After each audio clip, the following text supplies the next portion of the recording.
The Atlanta Braves are 4-2 and they've won their first 2 series of the year. Here's how they did it and if they can keep it rolling in Arizona.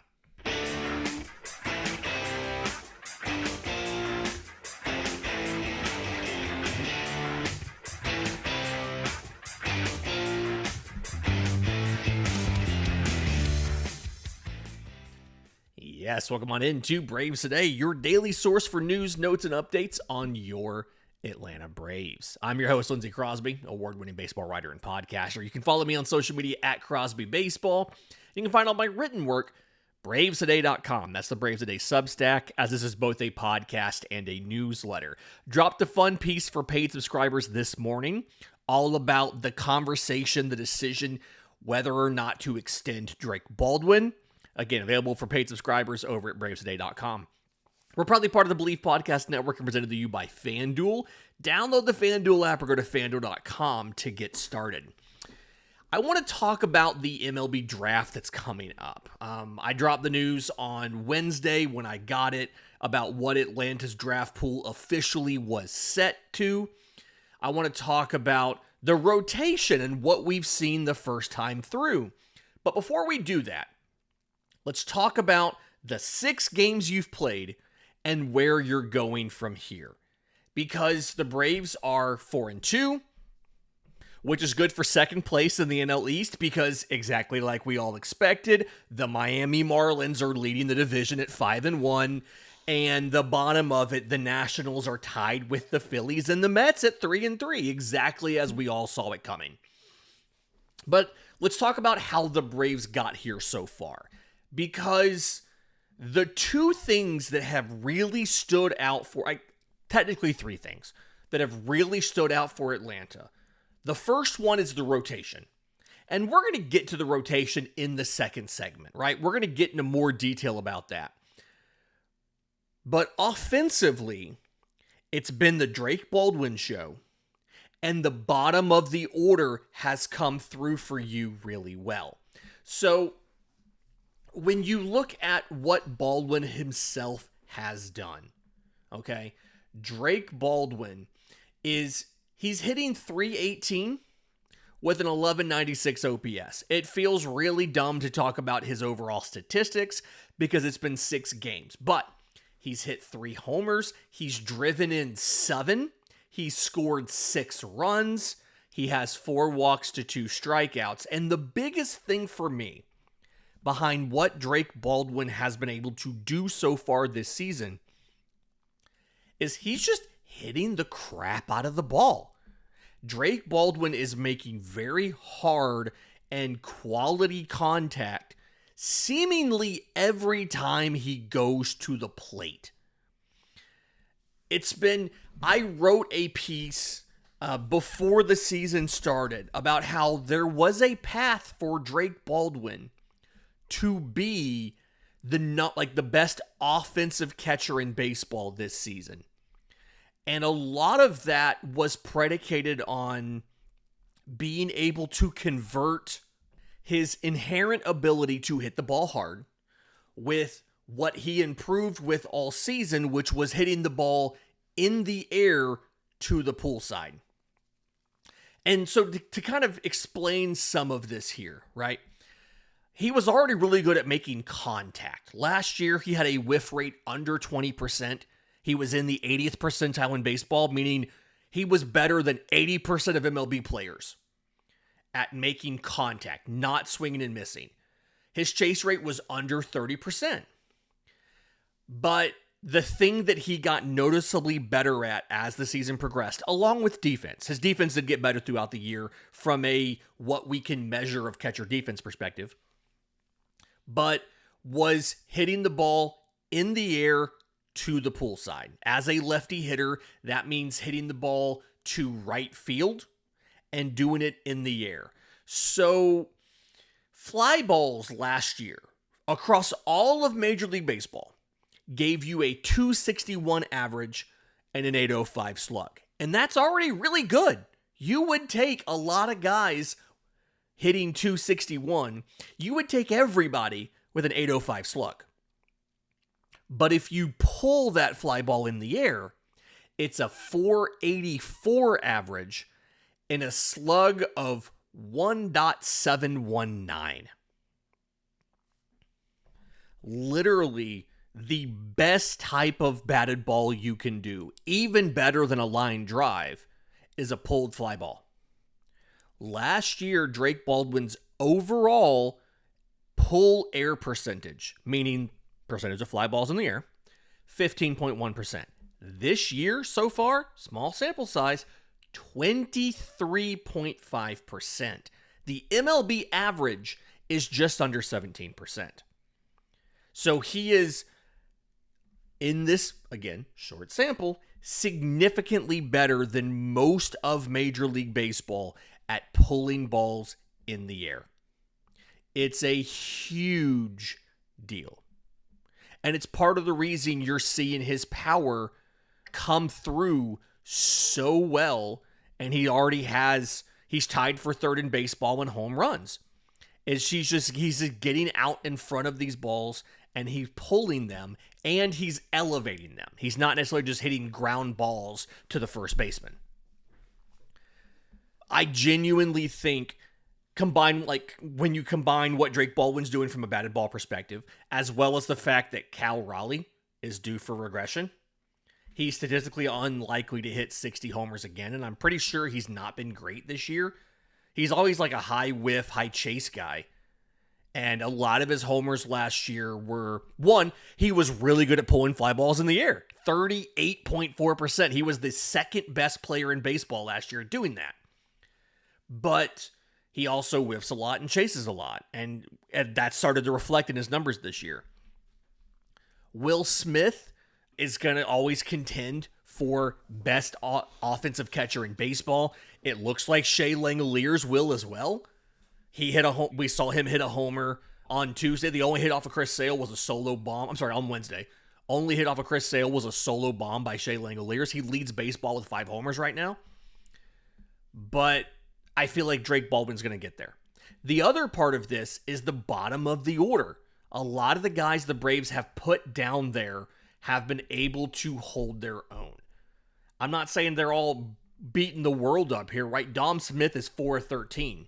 He's 5 of 13, but he's scored 4 runs. He has 4 RBI because he hit that grand slam, but he's scored 4 runs. He's also walked. He's gotten on base like 6 times. Jonah Heim is 1 for 5, but he's walked 3 times. He's 0 for 5. I keep looking at the run column, not the hit column. He's 0 for 5, but he's walked 3 times. Mauricio Dubon is 7 for 17. He's got 1 extra base hit. It's a double, but he's driven in 5. He's also come around to score. He's just like he's hitting with runners in scoring position. He's doing some clutch stuff that you need him to do. And I don't think you'll see him benched for Jorge or given an off day for Jorge Mateo, hopefully anytime soon, because he's looking fantastic out there. The bottom of the order is doing their job. And when you combine the bottom of the order doing their job with Drake Baldwin being a juggernaut, even when you're not getting the production from a Matt Olson, from an Austin Riley, from a Ronald Acuña Jr., those guys have combined for 0 home runs, and I believe it's 3 extra base hits. 1 Ronald Acuña Jr. double, 2 Matt Olson doubles. That's it. They have driven in a grand total of 3 runners. Like they have 3 RBI on the year. And you're still 4-2 because Baldwin's been so good and the bottom of the order's been so good. But you're going to get tested going to Arizona this weekend. What I don't think people realize, because they didn't make the postseason last year, like Arizona is a good team. They have a lot of talent on this roster. They brought back the usual suspects, right? They brought back Ketel Marte. They brought back Corbin Carroll. They've put former top shortstop prospect Jordan Lawler in the outfield. He's playing some left. He's playing some center. So he's splitting up with Alek Thomas. Alek Thomas is a great defender. Alek Thomas is not hitting that well and really just hasn't hit well in his major league career. So that's why Jordan Lawler's out there. They called up Jose Fernandez. It's an infield prospect. They called him up for his debut because Pavin Smith, who's a platoon first baseman, went on the IL. Fernandez hit 2 home runs. Like, I watched Corbin Carroll take Tarek Skubal deep on Wednesday. This is a good team with good players. So we kind of have to be mindful of that. We'll break down the whole thing with the scouting report later tonight. But knowing the top 4 in this lineup can probably hang with just about anybody. Ketel Marte, Corbin Carroll, Geraldo Perdomo, who had a ton of WAR last year, and catcher Gabriel Moreno. This is a very good top 4. I don't think Nolan Arenado at age 35 is that good anymore, but you've got Nolan Arenado, Alek Thomas, Carlos Santana at age 40 is the first baseman, Jordan Lawler. Like, they have some questionable stuff at the bottom down there, but it's still a very talented lineup. The rotation, Michael Soroka, you'll see him in this thing. Let's, real quick, the pitching matchups here. We know almost all of them. Tonight, 9:40 p.m. Eastern, Reynaldo López versus Ryne Nelson. Again, we'll preview both of these guys in the scouting report this afternoon. Turn on the notifications. If you're watching on YouTube, hit the notification bell so you know when we go live to talk the 10-minute scouting report here. Friday is Grant Holmes versus Eduardo Rodríguez, who is a lefty. So look for Eli White in the lineup. Look for Jonah Heim behind the plate. Look for Mike Yastrzemski to get at least the first part of the night off. Saturday, I'm really hyped for this one. Bryce Elder versus Michael Soroka. I'm happy for Soroka. He had an immaculate inning and 10 strikeouts the other day. I'm happy he's finally healthy. He's kind of reinvented who he is as a pitcher. Again, we'll talk about that the day of. Sunday is Brandon Pfaadt for the Diamondbacks. It is TBD for the Braves. They have not announced yet who it will be. We'll talk about that a little bit in the second segment about the rotation options and who's going to be out there. But the one weakness of this pen that I feel, or of this team, I kind of feel like is there, is the bullpen. Paul Sewald's the closer. They've got Jonathan Loaizaga. They brought in Taylor Clark this offseason. They brought in Joe Ross this offseason. They brought back Kevin Ginkel. Ryan Thompson's back, but they're missing a lot of guys out of this pen right now. Justin Martinez had Tommy John last June. AJ Puck had Tommy John last June. Andrew Saalfrank had a shoulder surgery this spring. So, like, they're missing a lot of high leverage arms, and they kind of scrambled to find some guys. And yes, they've got Paul Sewald. I don't necessarily know if he's the same caliber Paul Sewald. They do have some usage questions here. They have questions in the rotation, like Zach Gallen. He was the opening day starter because nobody would sign him in free agency, right? Eduardo Rodríguez had a bunch of strikeouts, but a high ERA last year. Like, it's a talented roster. I will be happy if the Braves on the road go 2-2 in this. And to kind of give you an idea of the respect that Arizona has, the Braves are favored in Game 1. They're not favored to win the series. Braves Today sponsor FanDuel has them as a 1.5 favorite in Game 1. But for the rest of this series, the Braves are not favored because they're in the desert. And the pitching matchups are at least equal, if not in Arizona's favor, because we do not have Chris Sale, but they have their opening day starter in Zach Gallen. So, gonna be a fun matchup. Again, the scouting report will drop sometime this afternoon once official lineups are out. It's your 10-minute preview of the game. We're trying to do this every single day, weather and family obligations for me permitting.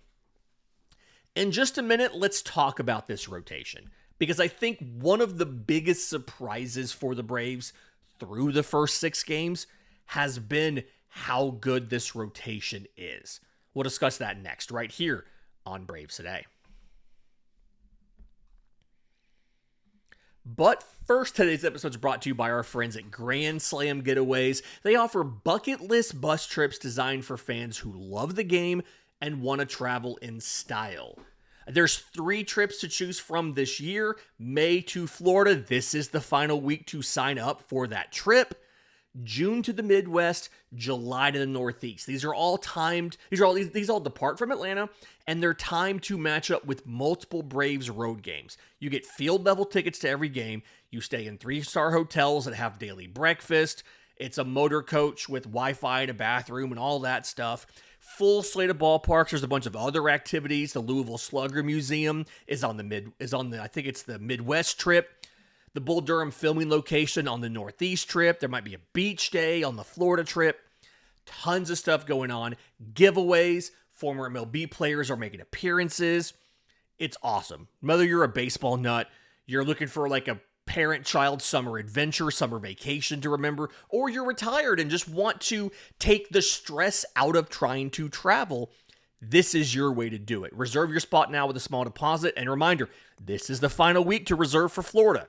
Go to grandslam-getaways.com to make this summer a Grand Slam. Again, grandslam-getaways.com to let the baseball adventure begin.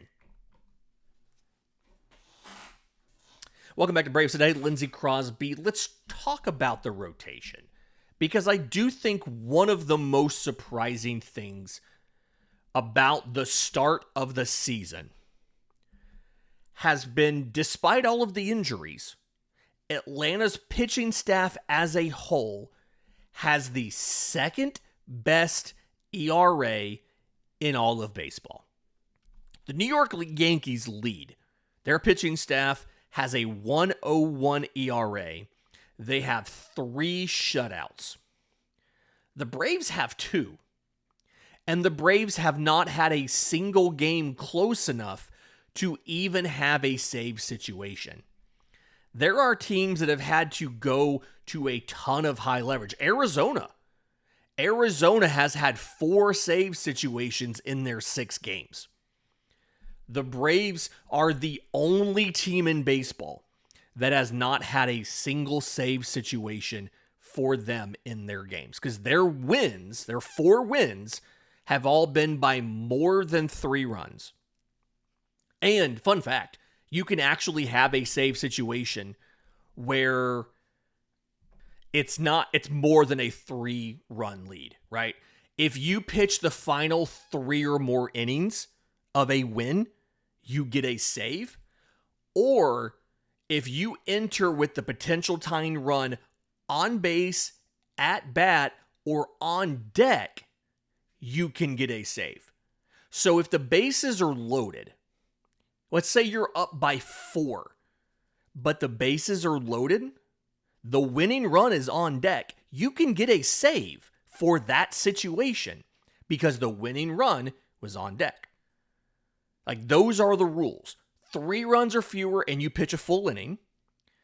You enter with the tying run on base, at bat, or on deck, and your team gets the win. Or you pitch at least 3 innings regardless of the score as long as your team wins. Those are the rules. The Braves are the only team in baseball who do not have a save situation yet. Not a single one. But overall, the pitching staff has an ERA of 2. It is the second best in baseball.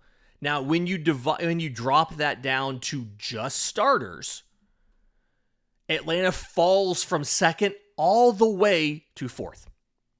It's a 2.48 ERA, and they're not doing this with a ton of strikeouts. They're 18th in rotation strikeouts at 27, right? When you look at WHIP, though, they are top 6, a 1.01 WHIP. The Braves' rotation is not allowing guys to get on base, and only one team in baseball, the Houston Astros, have induced more double plays than the Braves. The Braves have 7 ground ball double plays. The only team with more is Houston. They have 8, and that's because 5 of those came from their rotation. So I'm in this weird place of I was expecting the worst out of Atlanta's rotation.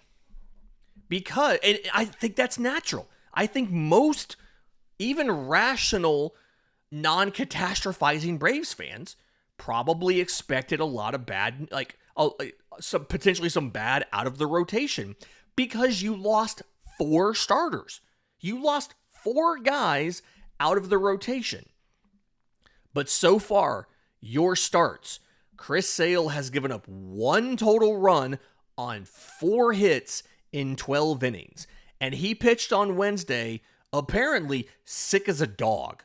And he didn't even mention it in the postgame press conference. He said he knew in the bullpen that he wasn't going to have his normal velocity on Wednesday. So he figured, I'm not going to outstuff these guys. I've just got to nail my locations and let Baldwin call a good game with sequencing and get through it. And then Walt Weiss came to the plot room and was like, yeah, he was sick as a dog. We were hoping to get 3 innings out of him, and he gave us 6 with 1 run. But outside of that, Bryce Elder gave you 6 scoreless innings. Reynaldo López, 1 run in 6 innings. Grant Holmes gave you 3 runs across 5. Jose Suarez gave you 4 runs across 3 2/3, and that's probably where they're going to make a change. It was interesting to me how they specifically said there is not yet a starter for Sunday. I mentioned it in the last segment. There is not yet a starter for Sunday.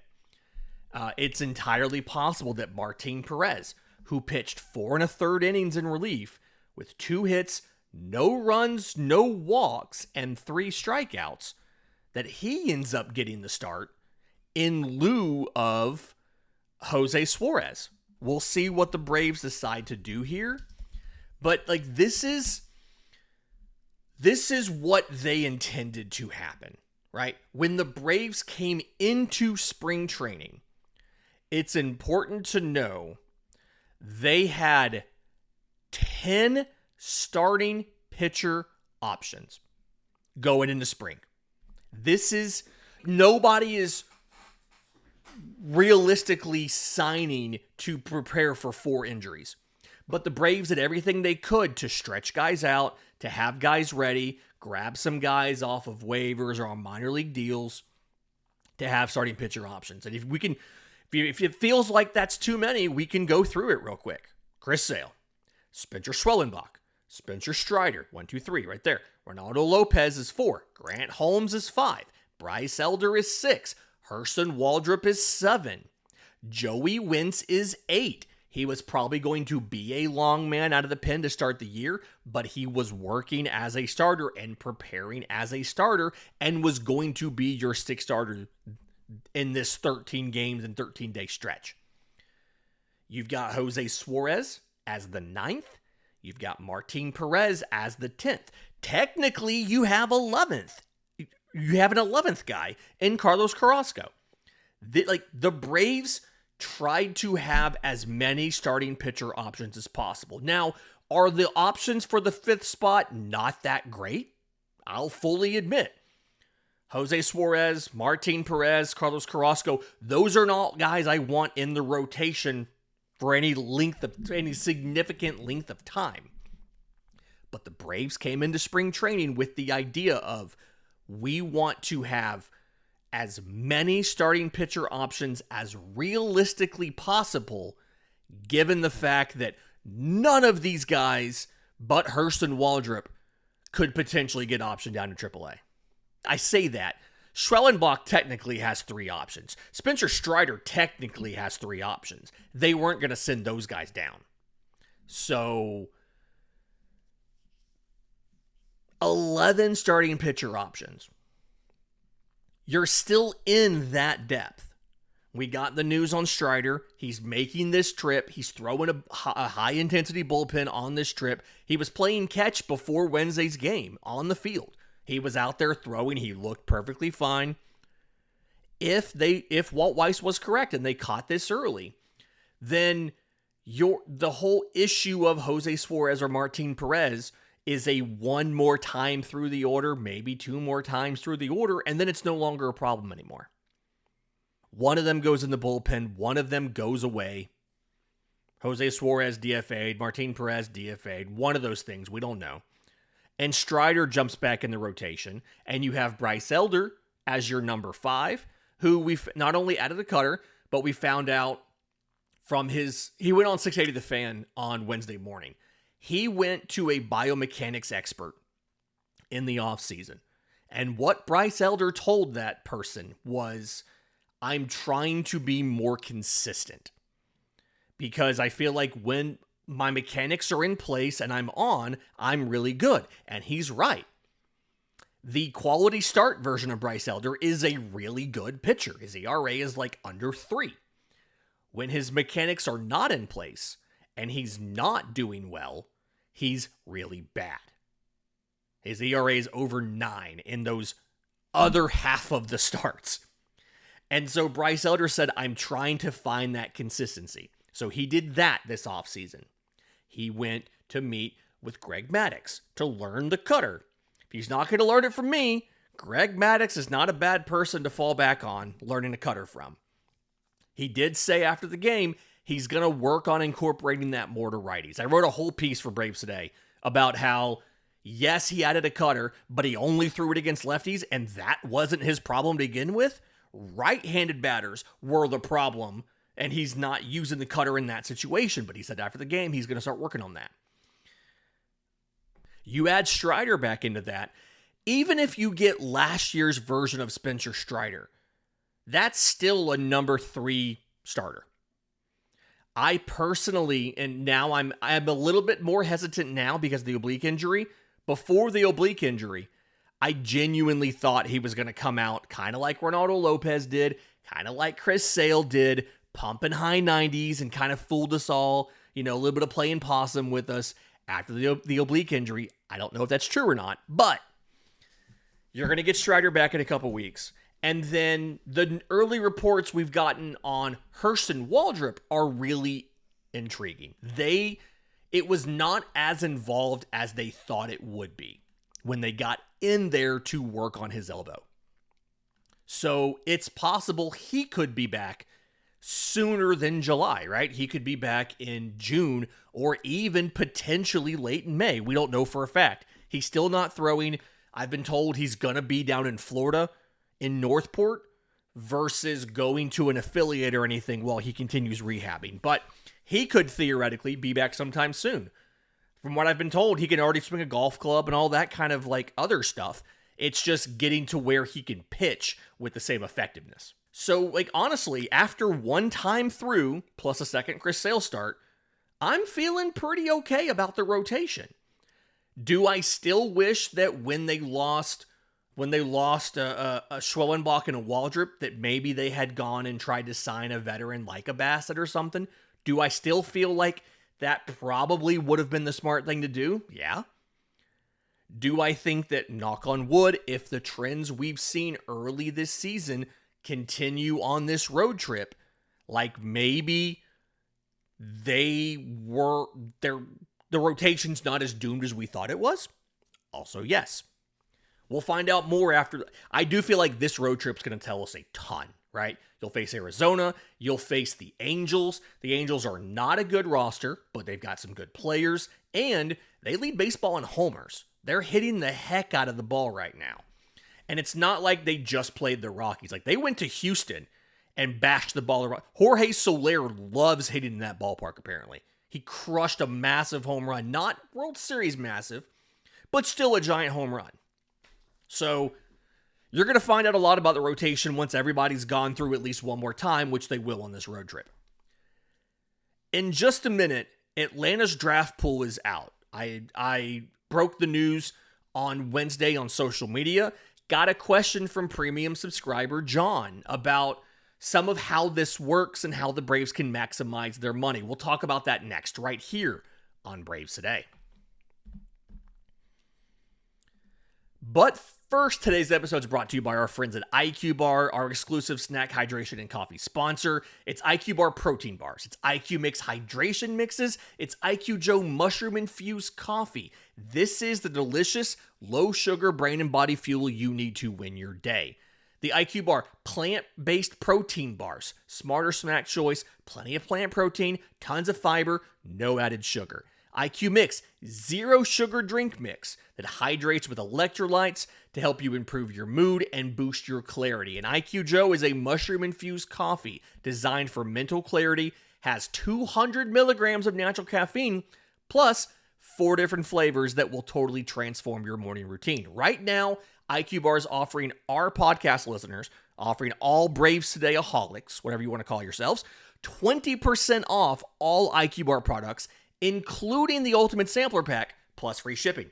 To get your 20% off, text MLB to 64000. That's MLB to 64000. That's MLB to 64000. Message and data rates may apply. See terms for details. Final segment of Braves Today, Lindsay Crosby. Let's talk about the upcoming MLB draft, because the Braves have what will be, and I finally now have confirmed this, the largest draft pool they have ever had under the bonus pool system. It wasn't always like this. Back in the day, you could just spend whatever you wanted in the draft. And MLB teams quickly realized, hey, we don't like spending money. So they negotiated the bonus pool system into one of the CBAs. Atlanta's draft pool this year, their bonus pool, is $15,870,800. By contrast, last year, when they were picking in the 20s, they were just over $9 million. The reason the pool is so large is, one, you have an extra first-round pick at number 26, but two, your very first pick is at number 9. And the way the pool is calculated, for those of you who aren't aware, the MLB draft uses what's called a slotting system. So every single pick in the first 10 rounds has a specific dollar value. Now, the thing is, it's not a hard slot. You're not locked into that amount. That is the recommended bonus amount. It's an arbitrary dollar figure. And the idea is that is the recommended dollar amount at that spot. When you take all of the team's picks in the first 10 rounds, you take all of those picks, you add up the value of all of those slots, that's how you get the draft pool. So it's the fact the Braves have an additional first-round pick and they have a pick inside the top 10 is why their pool is at $15.8 million. Again, the largest pool they have ever had. Now, I mentioned it's not a hard slot. You're not locked into those values. You can do, and this was part of the question from John. You can spend more or less for each pick. And this is called overslotting or underslotting. And the idea is you can pay a player more or less than what the value of that pick is. Let me give you a great example of this. Last year, the Braves drafted Tate Southesine, the shortstop out of Basic High School in Nevada, in the first round, pick number 22. The slot value of that pick was $3.98 million. So the recommended bonus to give that player was just under $4 million. But Southesine was predicted to be taken in the 40s. And so what the Braves did before they took him is they said, hey, we want to take you at pick number 22. We're not going to pay you the value of pick number 22, but we'll pay you more than what you would have gotten had you actually been taken at your predicted spot. So it's called underslotting, where you pay below the slot value, and that means you have the difference left to spend. So in this case, slot value was $3.98 million. The Braves paid Tate Southesine $2.62 million. The leverage that they had was you're still getting more money than you would get if you had waited to where you would have been drafted. The leverage he has is if you try to lowball him too much, he can just go to college. He doesn't have to sign with you. He was committed to Southern Cal, and had the Braves come in and said, like, hey, we'll give you $1 million on a slot value of almost $4 million, he could have just said, I'll just go to USC. I'll probably get $1 million in NIL at USC. I'll just go do that. So the Braves saved just under $1.4 million on that. And all of those savings can add up. I mentioned the leverage thing. A very common tactic you will see in like the 8th round, the 9th round, the 10th round will be teams drafting college seniors. Because at that point, you have no leverage. You're out of eligibility in college. You can't go back to college. You can either sign with the MLB team or you can go try to play independent ball somewhere. You can't even go to one. I don't think you can go to like the MLB affiliated league, like the Atlantic League. I don't think you can even go there because they're affiliated with the MLB. So Logan Braunschweig, the outfielder out of UAB, they took him in the 9th round. He was a senior. He had no eligibility left. He got $2,500 to sign. The slot value was $199,200. Not every team gives them that little. The Braves are one of the most aggressive with their senior signs about severely underslotting them and paying them essentially the minimum that you could pay a guy. You can't pay anybody less than $2,500. There's a whole mechanism there. There was like an MLB provided bonus, and I'm not going to go into all of that. But the point is, like, that's like literally the lowest you can pay somebody. And the Braves are really aggressive in the 8th round, in the 9th round, in the 10th round, saving that money so that they can pay extra for players towards the top.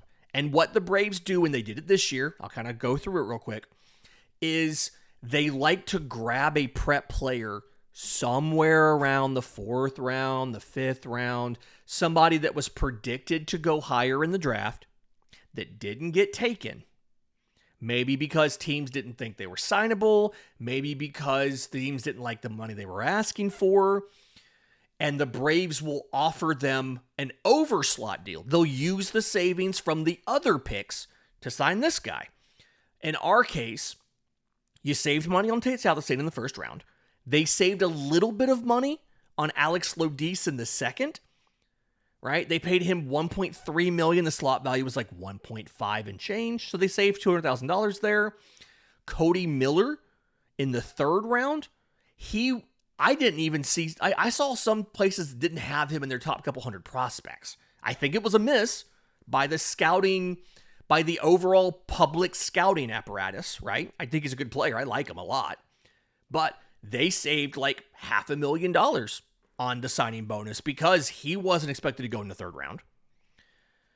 And what they did was they went to their 4th round pick, Prepster Briggs McKenzie out of North Carolina, one of the top prep lefties in the draft.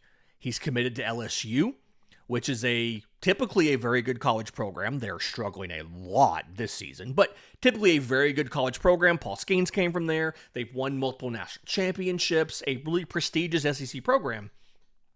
The value of the pick was number 127, was just under $600,000.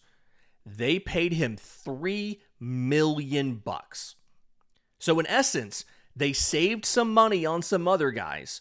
Rather than get a 1st round guy at 22, a 2nd round guy at 60, a 3rd round guy at 96, and a 4th round guy at 127, because they were so far back in the 1st round at 22, they got a 2nd round guy there.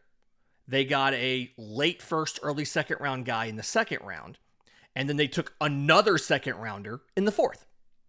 Because the money, it's not about the pick. If you're thinking about the quality of the draft, it's not about the pick. It's about where the player was projected to go versus where you got them. The money tells you a lot more than the draft spot.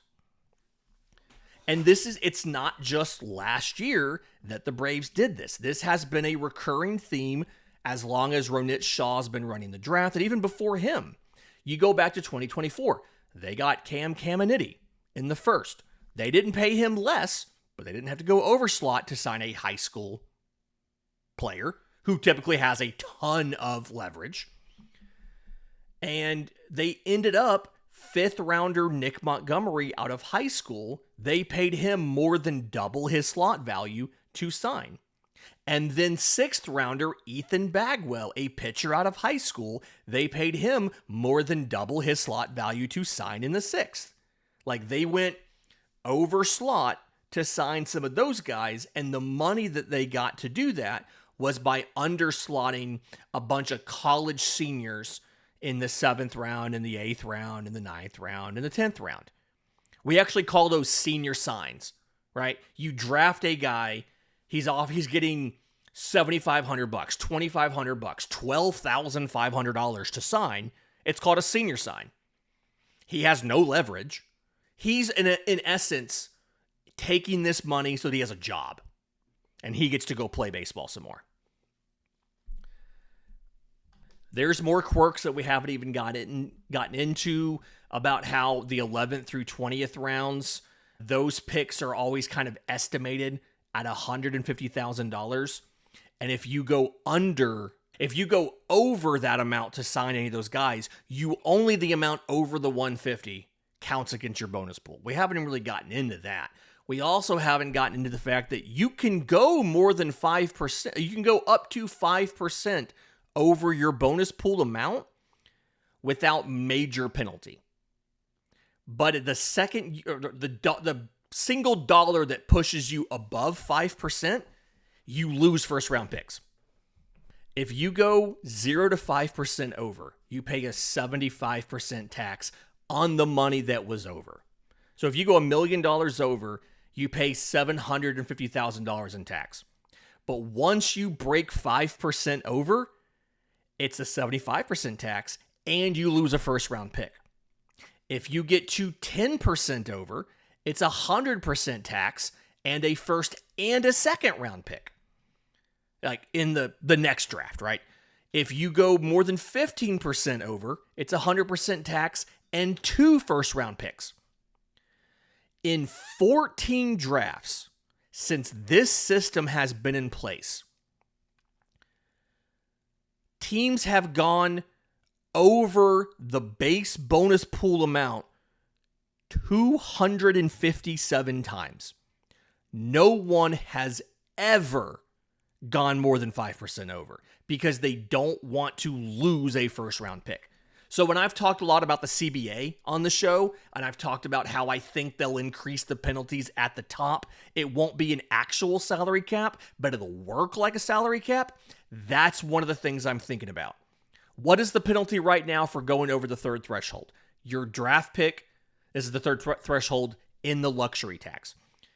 Your first round pick is moved back 10 spots. Clearly, that is not a deterrent to the Phillies, to the Mets, to the Dodgers. The financial penalties definitely are a deterrent to the Dodgers. But what if MLB said, hey, we're going to take away that first round pick completely? I legitimately think in the next CBA, that's what comes out of it. There's not an official salary cap, but they do things like make it a lot more damaging to go over the highest levels of the CBT to encourage teams to not do it. I think the draft pool model is the number one thing they're going to go to because this has worked. Nobody has ever gone over 5% of their pool in 14 drafts since this has been in place. We're going to have more about the draft as we get closer. We're going to talk about some of the college players. We're going to talk about some of the prep players. I've been kind of holding off on that, waiting for the combine and all that stuff. We're going to do all of that. We're going to preview some of the picks. We're going to do a mock draft. All of that as we get closer to the draft. I want to do some minor league stuff, some prospect stuff, some draft stuff as a separate show. It'll be in the same feed, but it'll be like in the afternoons, probably on an off day or something. Try to get some of that in there, once or twice a week, talking about prospect and draft stuff as we lead up to the draft. That'll do it for Braves Today for Thursday, April 2nd. Please like the video. Please subscribe. We'll see you next time on Braves Today.